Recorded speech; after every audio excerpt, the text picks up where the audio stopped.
नमस्कार, मैं हूं प्रतीक त्रिवेदी। बातचीत के सिलसिले को शुरू करने के लिए एक बार फिर से मैं आपके बीच में हाजिर हूं।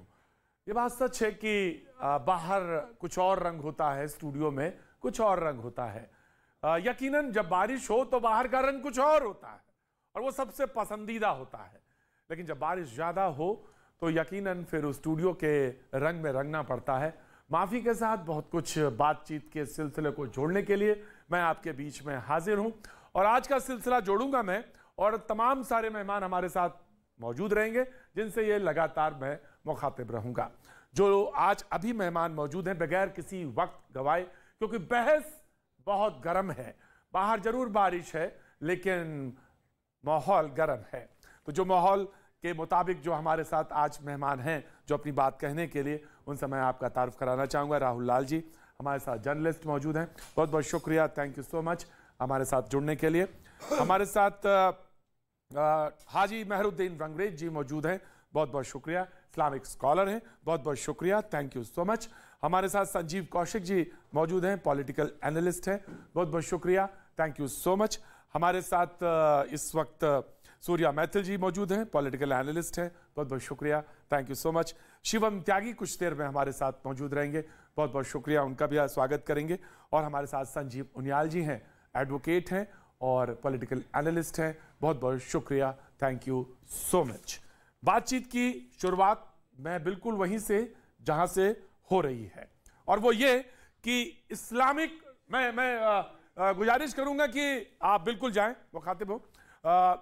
सवाल ये हो रहा है, लोगों ने कहा कि इस्लामिक राष्ट्र बनाने का प्लान 2047, जो बहस इस वक्त तेजी से गर्म है। मैं लगातार, यकीनन आप जानिए, इस बात के लिए बहस करता रहा। फुटपाथ पे मैं बातचीत का सिलसिला जोड़ता हूं और ये कहता रहता हूं कि देश जो है उसके कुछ अपने मूल्य हैं, उसके कुछ अपने कंटेंट हैं, जिस पे रुका है प्रजातांत्रिक मूल्य है, लेकिन इस्लामिक राष्ट्र का प्लान 2047 ये है।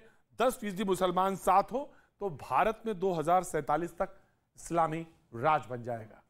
और उधर से एक बयान विपक्ष की तरफ से आता है, जब जब इलेक्शन पास होते हैं तब तब यह शगुफा सामने आता है। मैं बहस का आगाज करता हूं। राहुल लाल, सबसे पहले आपसे, यह तो बहुत खतरनाक चीज है अगर यह है, और जिस तरह से पर्दाफाश हुआ है, निश्चित तौर से डराने वाली चीज है। राहुल, डराने वाली चीज है, इसमें कोई इनकार नहीं कर रहा कि इस देश में एक संविधान है। यहाँ पे ना तो इस्लामिक राष्ट्र के लिए कोई जगह है, ना कोई हिंदू राष्ट्र के लिए कोई, लेकिन बनाने के लिए काम हो रहा है। नहीं, वही तो मैं कह रहा हूँ। तो भाई एजेंसियां रोके ना। मैं कह रहा हूँ कि पीएफआई का तो एक ऐसा लॉलीपॉप बना दिया है पीएफआई को कि देश में कुछ भी घटनाक्रम हो आप पीएफआई का नाम ले लीजिए। अरे है, आपको पीएफआई से इतनी समस्याएं, बंद कर दीजिए ना, पीएफआई को प्रतिबंधित कीजिए, उसके लोगों को बंद कीजिए। तमाम आपके पास केंद्र में आप हैं, 19 राज्य सरकारें आपके पास है, लेकिन नहीं, आप उसको, आप कैसे फल फूल रहा है वो भाई। अब केंद्र में सत्ता में 2014 से है ना ये लोग। तो ये चीजों का हमें लग रहा है कि लगातार एक तरह से जनता के बीच में ध्रुवीकरण करने के लिए ऐसे लोगों को प्रोत्साहित किया जाता है। और इसका बड़ा कारण मैं ये देख रहा हूं, ट्रेनिंग का मॉड्यूल मिलता है, इंटरनेशनल कनेक्शन मिलते हैं। राहुल जी, सब झूठ है क्या? नहीं, झूठ नहीं है, मैं उसको झूठ नहीं कह रहा हूं, लेकिन इसके ऊपर जितनी सख्ती जो है कि ये डिबेट में भारतीय जनता पार्टी के प्रतिनिधि दिखाते हैं या परसेप्शन में दिखाते हैं, वो उनके कृत्य में नहीं दिखता। अगर पटना के एसएसपी इतना शानदार काम कर रहे हैं, वो लगातार देखिए आतंकवादी मॉड्यूल का खुलासा कर रहे हैं। एक छोटी सी तुलना कर दी उन्होंने आरएसएस को लेकर, और बड़ा ही वो क्वालिफाइड ढंग से वो तुलना थी।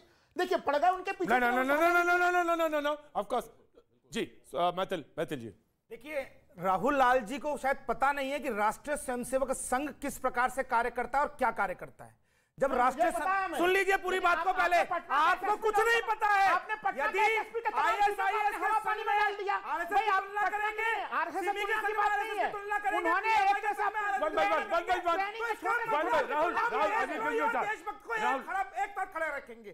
देखिए, राष्ट्रीय स्वयंसेवक संघ का जब स्वयंसेवक सुबह जाता है शाखा में, तो वह भगवा ध्वज के सामने प्रणाम करता है और वो 4 लाइनें कहता है, तन समर्पित, अमर समर्पित और यह जीवन समर्पित, चाहता हूं मातृभूमि और भी कुछ और दूं। देश के अंदर हर विपत्ति के अंदर देश के लिए कार्य करता है। आरएसएस इस देश के अंदर हर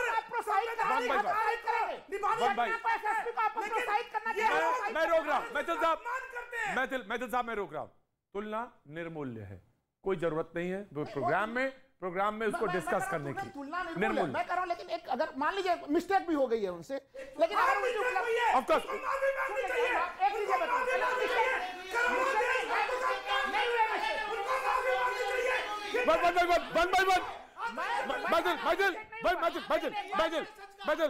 जी अगर उन्होंने ये बात कह दी क्या आरएसएस की क्या आरएसएस में 3 बार बैन नहीं लगा देश में? नहीं अरे नहीं प्रतीक जी नहीं, आपके एजेंडे के तहत नहीं होगा काम। जी क्या मैं हमेशा रंजीत जी मैं हमेशा बैन लगा नहीं लगा?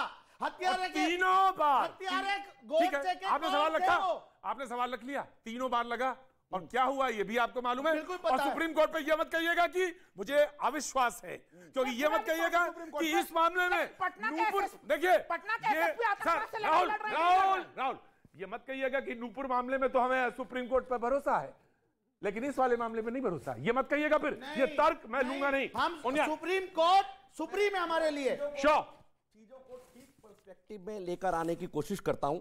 ढिल्लो जी एसएसपी बिहार, उन्होंने सेकंड कॉन्फ्रेंस करी और उसमें क्लैरिफिकेशन दी कि मैंने ये नहीं बोला, मैंने ये बोला कि जिन पीएफआई के कल्प्रिट्स को हमने पकड़ा, एक्यूज को पकड़ा, उन्होंने स्टेटमेंट दी कि हम भी लगभग वैसे ही सुबह शाखा की तरह लोगों को भेजना चाहते हैं, उसी मोड ऑफ ऑपरेंडी पे काम करना चाहते हैं और देश के साथ जुड़ने का काम करना चाहते हैं। तो मैंने उसको कंपैरिजन में पीएफआई और आरएसएस को मैंने उस पॉइंट ऑफ व्यू से, उनकी पॉइंट ऑफ व्यू से कहा था। ये क्लैरिफिकेशन दिया उन्होंने। जिस तरह से तो पहली बात तो ये, दूसरी बात कोई नहीं घेरा।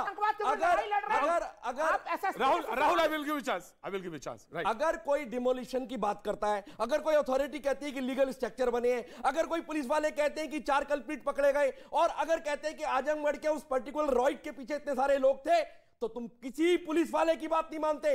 अगर कमिश्नर ऑफ पुलिस कहता है कि नॉर्थ ईस्ट दिल्ली के दंगों में इन 4 मुस्लिम लड़कों का हाथ था, तुम मना कर देते हो। अगर कहते हैं कि फार्मर्स आंदोलन में ये 5 लोग पकड़े गए, तुम कहते हो पुलिस वाले बेकार थे। परंतु अगर किसी एसएसपी से गलती से निकल गया और उसने उसको क्लैरिफाई किया, तो एसएसपी बहुत अच्छा काम कर रहा है। मेरुद्दीन साहब, मैं बिल्कुल आप ही के पास आ रहा हूं। मेरा सवाल यह है, हथियार, of course you have a full right to speak. इस देश में, इस मुल्क में कम से कम ये तो है कि पूरी आजादी, तमाम सारी चीजों में आजादी, बिल्कुल, आप बोलने की भी आजादी है, बिल्कुल। लेकिन मैं आपसे गुजारिश करना चाहूंगा, हथियार चलाने की ट्रेनिंग, समस्याओं पर हिंसक प्रदर्शन, अलग मुस्लिम पहचान बनानी होगी। जब इस देश के आप सुप्रीम कोर्ट पे कहते हैं हमको भरोसा है, हर चीज पे भरोसा है, तो अलग पहचान कौन सी होगी? मैं ये जानना चाहता हूं। मैं जानना चाहता हूं कि 10% मुस्लिम साथ आ जाएं तो 2047 तक इस्लामिक राज। मैं ये नहीं कह रहा हूं आप इस पे विश्वास करते हैं, लेकिन आप इस तर्क के साथ खड़े हैं, तो मुझे जानने का हक है कि आखिर कौन सा तर्क है जो आपको इसको जस्टिफाई कर रहे हैं। देखिए, जिन्होंने ये बात कही है वो खुद कह रहे हैं कि हमारे साथ मुसलमान नहीं है। क्यों नहीं है? क्योंकि ये देश, हमारे पास ऑप्शन था प्रतीक जी जाने का यहां से, मगर हम नहीं गए। हम क्यों रहे इस देश में? क्योंकि यहाँ सेकुलर है, सब धर्म के लोग यहाँ हमें आप पे नाज है तो, ना, जितना तो आपको हम ऐसे लोगों के नहीं है, खुलकर कहते हैं हम, ऐसे लोगों की जगह अगर कहीं है तो वो जेल में जगह है। मगर ये जो उनियाल साहब कह रहे थे, देश के गद्दारों को गोली मारो सालों को, नारा किसने दिया? मुल्ला काटे जाएंगे, राम राम कहलाएंगे। से पहले ये नारे लगे, दिल्ली के दंगे से पहले, दिल्ली दंगे से पहले ये नारे लगे और भाजपा के नेताओं ने बाकायदा मंचों से कहा कि देश के गद्दारों को गोली मारो सालों को। और ओखला में 2 वारदात हुई, गोली चलने की वारदात 2 हुई, लोगों ने हथियार निकालकर गोली चलाने का काम किया। संजीव, मैं आता हूं और त्यागी साहब मैं आता हूं, मुझे just give me a second. मैं एक सेकंड लूंगा। रहीमन धागो प्रेम को मत तोड़ो चटकाए, टूटे से भी ना जुड़े, लेकिन जुड़े गांठ पड़ जाए। तोड़ने का काम मेरे मित्रों, जोड़ने का काम मैं बताता हूं। जोड़ने का काम, आरएसएस के प्रमुख ने एक बात कही, बहुत सुंदर बात, सम्मान करते हैं हम उस बात का, तो आप उसमें नहीं बोलते हैं उस बात का। बहुत सुंदर बात कही, जोड़ने का बात जो भी करेगा उसका समर्थन किया जाएगा। और आप हर मस्जिद में जो है शिवलिंग मत ढूंढिए, हम उनके स्वागत करते हैं उनके बयान का। मगर जो टुच्चे आदमी, तुच्छी लोकप्रियता के लिए और छोटी लोकप्रियता के लिए आगे आकर जो मुसलमानों और हिंदू भाइयों का बंटवारे का काम करते हैं, हम उनके खिलाफ हैं। हम शब्दों के बारे में, रहीम जी के दोहे के बाद टुच्चापन कहां रह गया? राइट, त्यागी सर, मैं सबसे पहले एक चीज में अपना विरोध दर्ज कराना चाहता हूं। जो ये काटे जाएंगे वाली भाषा कही इन्होंने, वो सारे के सारे लोग जेल में हैं, महीनों रहे। जिन लोगों ने गला काटकर इस देश के प्रधानमंत्री को उदयपुर में मारने की बात कही, क्या मैं उस भाषा को यहां पर दोहराकर मुसलमानों के बारे में बोलना शुरू कर दूं तो क्या वो गलत नहीं होगा? ये आदमी यहां पर इस तरह की जाहिलियत कर रहे हैं और आप इनको करने दे रहे हैं, बहुत बेशर्मी की बात है। नंबर वन, लेकिन उन्होंने अपनी बात चलाई। मैं आपके बीच में नहीं चलाया, मैं आपके बीच। देखिए अब आप मुझे बोलने देंगे कि नहीं है और बता दीजिए, आप मुझे बोलने देंगे कि नहीं? उसको बचाने का काम भाजपा कर रही थी। तो ये हम लोगों ने बहुत अच्छी सी नीति बना ली है, जो सब जुडिस मामला हो, कुछ भी हो, आज की डिबेट में, आजकल की डिबेट में आप कुछ भी बोलते चले। This is very bad. दूसरा, दिस इज वेरी बैड। कानून के पहलू को समझने की कोशिश करें। मैं आ रहा हूं। I will give you chance. लाल के आरोपियों को क्यों बचाने का काम कर रही थी भाजपा? जवाब इसका लीजिए। अगर आपके पास इतना ही कंटेंट और नॉलेज है तो मैं बस आपसे एक सेकंड बड़ी शालीनता से चेक कर लेता हूं इसको। आपने कहा कि संघ पर इतनी बार बैन लगा क्योंकि वो देश विरोधी एक्टिविटीज में थे। कब लगा पहली बार बैन? 1948 में लगा। किस बात पे लगा? गांधी जी की हत्या के, गांधी जी की हत्या में इनका 48 में लगा था कि अब मैं इनको क्रॉस चेक करूं क्या? अरे क्या मुझे क्या न्यूज़ 18 के दर्शकों को मुझे इनको क्रॉस चेक करने की आवश्यकता है? 2 अप्रैल ये देखिए, मैंने एक सवाल पूछा, सारी कलई खुल गई। बता रहे हैं आपको शिवम जी। आप देखिए मामला ये है, देखिए भटका मैं रहा हूं, गलत है और हिंदू राष्ट्र का मामला भी गलत है। सेकुलर राष्ट्र हम लोगों को बोलना पड़ेगा, वही समस्या का समाधान नहीं बोल सकता इनको अभी चांस मतलब इनकी 10 सेकंड में कलई खुल गई। इतना ही ज्ञान है तो इतना ही समय का इस्तेमाल करें। हर किसी के बीच में कूदने का कोई लाभ नहीं है। अब मैं एक चीज कहना चाहता हूं, देवता फिल्म में मोहम्मद रफी साहब ने कहा था कि ना तो हिंदू बनेगा ना मुसलमान बनेगा, इंसान की औलाद है, इंसान बनेगा। मत मानो संघ, मत मानो शिवम त्यागी, मत मानो प्रतीक त्रिवेदी। अरे मोहम्मद रफी साहब को ही मान लो। अब 2047 पर आता हूं मैं। गलत क्या कह रहे हैं वो? अब ये कहते हैं कि हम उस संगठन के साथ नहीं है, पीएफआई के। मैं फिर से कहता हूं प्रतीक जी, और मैं काफी बार इस रेफरेंस को कोट कर चुका हूं। जमीयते उलेमाए हिंद, जिन लोगों ने कमलेश तिवारी की गर्दन काट दी, जिन 5 लोगों ने, उनका केस लड़ रहा है जमीयते उलेमाए हिंद। जिन 38 आतंकवादियों को अहमदाबाद ब्लास्ट केस में सजाए मौत दे दी सुप्रीम कोर्ट ने, उसका केस जमीयते उलेमाए हिंद लड़ रहा है। मैं कैसे मान लूं कि ये उनके साथ नहीं? और अब एक और आगे। अब सर प्लीज सर, ये 10 सेकंड क्यों नहीं रुक सकते? मैंने माना वर्बल डायरिया कोई चीज तर्क नहीं है सर, मैं नहीं बोलूंगा बीच में।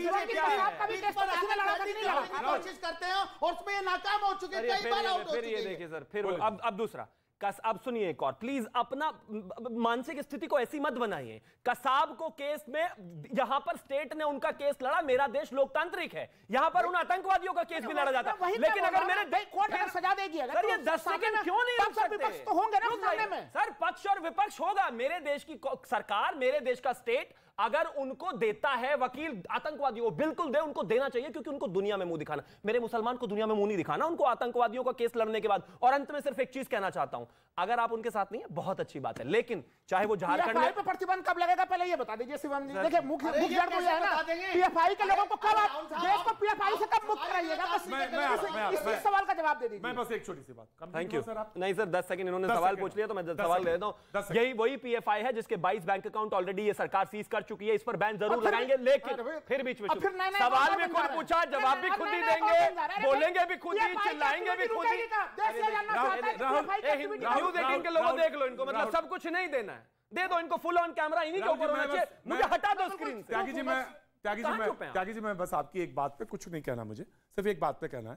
बुनियाल जी, आपने कहा कि मोहम्मद रफी को ही मान लो। हम सब मानते हैं, उनके इल्म को मानते हैं, और जब वो भजन गाते हैं तो लगता है साक्षात प्रभु सामने है। बिल्कुल बिल्कुल, इसमें कहीं दो राय नहीं। बिल्कुल, एंड वी ऑल बिलीव, बिल्कुल, एंड वी ऑल बिलीव। लेकिन पीएफआई वाले कहां थे सर जो ये मानते थे? सवाल नहीं, ऑफ कोर्स ये नहीं मानते पीएफआई वाले।